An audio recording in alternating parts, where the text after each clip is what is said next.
Hey guys, my name is Nicole. I'm currently here with McKenzie Skrastins, and she is currently the SA president, and we're going to get to know more about her. So now time to be real, Binghamton. All right, so thank you so much, McKenzie, for being here. Thank you for having me. Yeah, it's great. I'm really looking forward to this interview. If you just want to introduce yourself to everybody first, give yourself a spiel. Yeah. Hi, I'm McKenzie. I'm a senior studying statistics and data science with the latter degree being through Harper College's individualized major program. I am the Student Association president, so I represent the student body on a handful of committees. And I'm also president of the Pi Mu Epsilon National Mathematics Society. Great. All these great achievements. Yes. So to start off, McKenzie, I know that you're currently a senior, as you just mentioned right now, that's currently double majoring in statistics and your own individualized major program through data science. So a lot of STEM field kind of correlation. Was there any defining moment when you realized that math could be more than just numbers, but it could tell stories, reveal patterns, or even impact people's lives? It's a very interdisciplinary field. Yeah.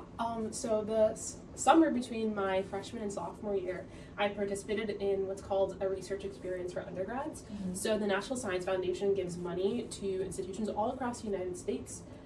And it allows these institutions to fund undergrads to come and do research at them for usually between 6 and 10 weeks. It's a great program. You get a stipend, you get free housing, food, seminars, professional development. So I participated in one in data science at Tufts, and my focus was in bioinformatics and computational biology. And it was the first time I took the concepts I learned in the classroom. So I took what I learned during my freshman year in my math classes, and I applied them to a real world project, specifically a data science project. And it was so amazing. I fell in love with the field of data science and predictive analysis, so much so that I came back to Binghamton the following year. I dropped my degree in biochemistry, and I declared my major in statistics and then eventually data science. It's really cool. So that's like kind of like the origin of it all. Yeah, exactly. Wait, I really love that, because it's like I feel like that experience really taught you how, oh, this is what I really want to do. So I think that's an incredible opportunity. Do you still like mention it back, and do you still have connections with that program? Absolutely. Even till now, Yeah. Whenever I go up to Boston, I visit my PI from that summer. Yeah, she's really great. Oh, my principal investigator. Oh, great. Yeah, she's like a mentor to me. That's really sweet. Yeah. Well, I mean, I know you, after you started getting into like the math-related field, so as a woman in the math-intensive and often male-dominated field, how have you learned to kind of claim space in like classrooms and labs and even in the leadership positions that you already hold on campus? Yeah, it's really hard because even if it's not intentional, there is a lot of biases built into STEM fields, specifically relating to like women taking up space. And so you just have to remember that you do deserve to be there.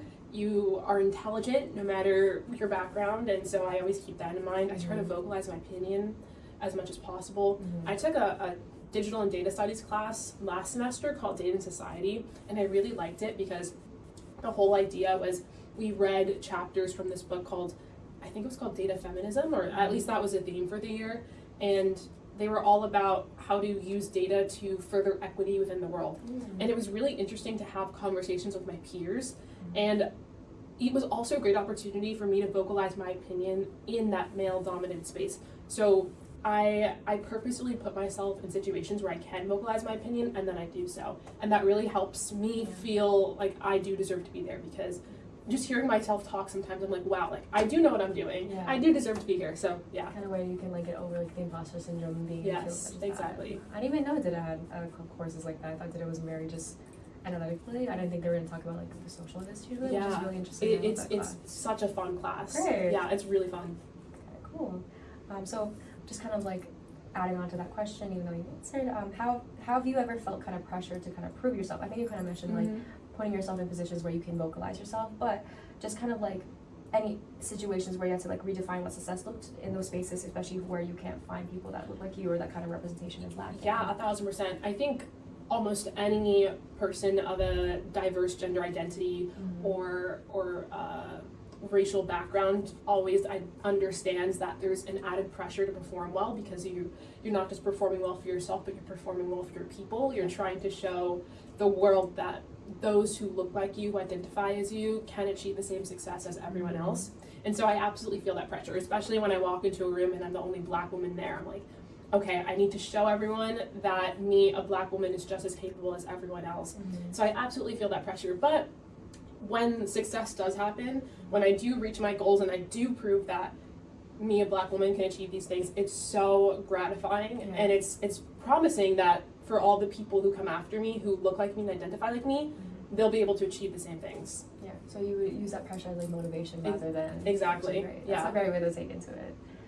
So just adding to that, what kind of lessons about like communication, collaboration, as well as advocacy have you learned working across different student organizations? Since you mentioned you work in the SA as a president, as well as you're president for the like a math club, basically. Club? Yeah. Yes. So kind of, and also in your individual profession, how has those experiences kind of shaped, and what kind of lessons you've learned through all those topics? Yeah, advocacy is so interesting because it's not something we think about until we're put in situations where we either have to advocate for ourselves or for others. Yeah. But I can definitely say I've become a better advocate just from working in internships and being a student, and also being president of the student association.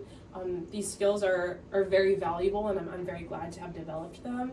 And they're very necessary skills, especially as an individual who comes from a group of people that's often overlooked in spaces in STEM. Being able to advocate for myself is incredibly important, and being a part of an organization like the Student Association, where I advocate for myself every single day, has made it possible for me to advocate for myself in STEM spaces. And also like advocating for others too, that kind of helps. Great. For the last question, so when you think about like quote-unquote future work and leadership, what kind of spaces do you hope to kind of build for yourself and for those coming after you, which I think you mentioned, but if you want to like absolutely. So I hope to first of all diversify the amount of the students of color in statistics. I see a lot of students of color in some of the natural sciences, sometimes in engineering, but in statistics and pure mathematics, not so much. And so I want to see more people like us, you know? Yes.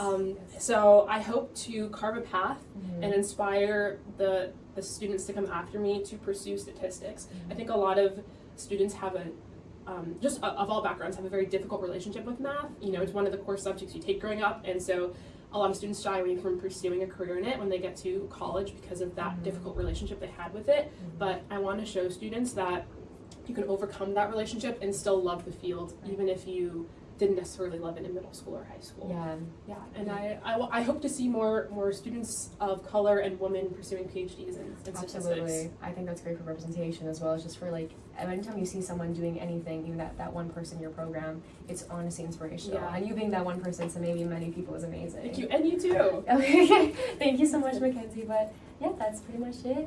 Thank you so much, McKenzie, for taking part of the Be Reals. I hope everyone learned something really new and got inspired by you. But yeah, thank you everybody. Bye.